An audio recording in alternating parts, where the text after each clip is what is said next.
Haleluya, Yesu ashimwe. Hanjye uri kuri mikoro nitwa Iraguha Jean, ndabashuje mu izina rya Yesu Kristo muhorana Imana.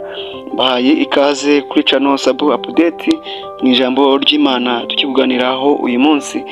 Reka rero twihuse dusome ijambo ry'Imana dusanga muri Zaburi ya 16 umurongo waho wa 3. Baravuga ngo abera bo mu isi nibo mfura nishimira bonyine. Twongere dusome na Zaburi ya 97 umurongo waho wa 3. Baravuga ngo umuriro uramubanziriza ugatwika ababisha be impande zose. Kandi twongere dusome na Zaburi y'104 umurongo waho wa 4. Haravuga ngo agira abamarayika be imiyaga, abagaragu be abagira umuriro waka. Dusoreze muri Ezekiel ibice byaho 3 umurongo waho wa 3.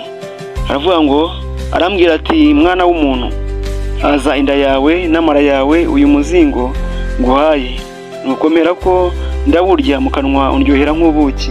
Mwakire neza ijambo ry'Imana. Haleluya, Yesu ashimwe. Rero iri jambo ry'Imana intego yaryo nayaye umutwe uvuga ngo mwibuke abo muri bo bana b'Imana. Bibiliya iravuga ngo mwiheshe agaciro nk'abakozi b'Imana bagabura ibyayo. Kandi Bibiliya iravuga ngo bakundwa turabana b'Imana, ariko uko tuzasa ni kurekanwa, ndetse ngo icyo akora icyo tuzi nuko Yesu niyerekanwa tuzasa nawe. Rero Uwiteka Imana ni data twese mwiza, kandi Uwiteka Imana ni umwami wacu. Uwiteka Imana ni umujyanama, ni umubyeyi uruta ababyeyi bose. Ariko iri jambo ry'Imana risobanura neza yuko abantu twese tutari imfura, kubera ko ijambo ryatubwiye ngo abera bo mu isi nibo mfura nishimira bonyine. Abakiranutsi nibo bera, nizo mfura z'Imana. Kandi ikindi mugomba kwibuka abakozi b'Imana, barukore bana b'Imana, niko data wa twese, abanzi ba data wa twese nibo banzi bacu. Ibyo data wa twese mwiza Uwiteka yanga nibyo natwe tugomba kwanga, kubera ko impamvu iri jambo ryatubwiye ngo muri Zaburi ya 97 umurongo wa 3 umuriro uramubanziriza ugatwika abanzi be impande zose. Kandi muri Zaburi y'104 umurongo wa 4 hatubwiye ngo agira abamarayika be imiyaga, abagaragu be akabagira umuriro waka.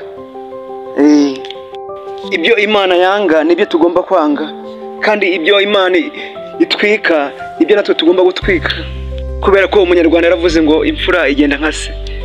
Uwiteka Imana yanga ibyaha, natwe tugomba kwanga ibyaha. Uwiteka Imana yanga ibigirwamana, natwe tugomba kwanga ibigirwamana.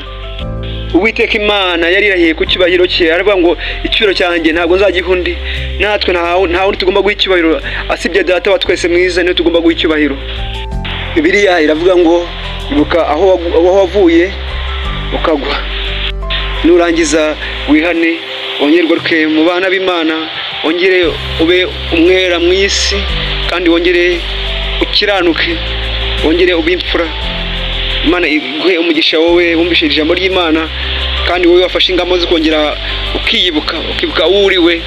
Imana ikomeze gukomereza amaboko. Bibiliya iravuga ngo Imana ni umuriro ukongora, kandi natwe yatugize umuriro waka tugomba gutwika. Satani nagatumenyere, abadayimoni bakatumenyere, kuko turi umuriro utwika kandi turi umuriro ukongora, kubera ko data yatugize umuriro waka. Ezekiel we, niba unyumvishe iri jambo ni ryawe, haza inda yawe n'amara yawe uyu muzingo Imana igwaye muri iri jambo ryayo. Uwiteka Imana abahumugisha mwese. Shalom shalom. Kandi niba nta shyari ukande aho ngaho kuri subscribe. Shalom.